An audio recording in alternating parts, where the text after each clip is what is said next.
నమస్తే మిత్రులారా, నేను మీ శ్రీనివాస్ చౌహాన్ అడ్వకేట్. మిత్రులారా, ఒక మైనర్కి ఎవరైనా ఒక వ్యక్తి గార్డియన్గా ఉంటే ఆ గార్డియను మైనర్ యొక్క ఆస్తులను అన్యాక్రాంతం అంటే అమ్మకాలు కొనుగోలు చేయవచ్చా?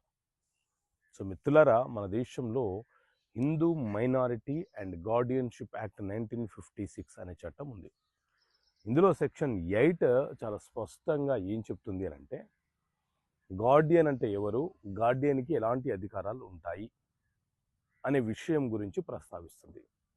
గార్డియన్ అంటే మైనర్గా ఉన్న పిల్లలను సంరక్షణ చేయడం కోసం కోర్టు ద్వారా నియమించబడినటువంటి వ్యక్తిని సంరక్షకుడు, న్యాచురల్ గార్డియను అని పిలుస్తుంటారు. సాధారణంగా అయితే తండ్రి మరణించిన సందర్భంలో తల్లి న్యాచురల్ గార్డియన్గా ఉంటుంది.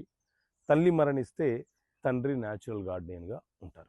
అయితే ఈ గార్డియన్ ఎవరైతే, సంరక్షకులు ఎవరైతే ఈ మైనర్ పిల్లల తరపున ఉన్నారో వాళ్ళు ఆ పిల్లల యొక్క బాగోగులను చూసుకోవాలి తప్ప వారి పేర్ల మీద ఉన్నటువంటి ఆస్తులను ఎవరికైనా అమ్మినా, బహుమతిగా రిజిస్ట్రేషన్ చేసినా, వీలునామా రాసినా, లేకపోతే తాకట్టు పెట్టినా, అగ్రిమెంట్ ఆఫ్ సేల్ పెట్టినా ఆ ట్రాన్సాక్షన్ అనేది చెల్లదు. అంటే మైనర్ల పేరు మీద ఉన్న ఆస్తులను ఈ గార్డియన్ అనే వ్యక్తి, ఈ సంరక్షకుడు అనే వ్యక్తి ఎలాంటి ట్రాన్సాక్షన్స్ చేయడానికి అవకాశం లేదు. ఒకవేళ చెయ్యాలనుకుంటే అతని అంటే మైనర్ పిల్లవాడి యొక్క అవసరం కోసం, వైద్య అవసరాల కోసమో, లేకపోతే విద్యకయ్యే ఖర్చుల కోసమో, లేకపోతే ఎనీ ఎమర్జెన్సీస్ కేసులలో న్యాయస్థానం యొక్క అనుమతి తీసుకొని మైనర్ పేరు మీద ఉన్న ఆస్తిని గార్డియను అమ్మవచ్చు.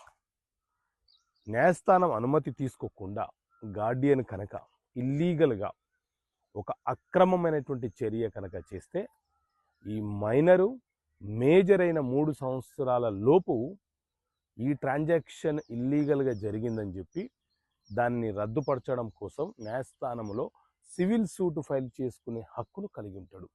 కాబట్టి ఎవరైనా ఆస్తులను కొనేటప్పుడు మైనర్ యొక్క ఆస్తులను గార్డియన్గా ఉన్న వ్యక్తులు, అమ్మమ్మలు, తాతలు, నా తండ్రి, తల్లి, ఇంకా మూడో వ్యక్తులు ఎవరైనా సరే అమ్మే ప్రయత్నం చేస్తే తస్మాత్ జాగ్రత్తగా ఉండండి. రేపటి నాడు అంటే ఆ మైనర్ మేజర్ అయిన నాడు మీకు సమస్య వచ్చే ప్రమాదం ఉంటుంది. మీరు కొనాలనుకుంటే కోర్టు అనుమతి ద్వారా మాత్రమే కొనుగోలు చేయండి. ఓకే మిత్రులారా, థ్యాంక్ యూ. జై హింద్.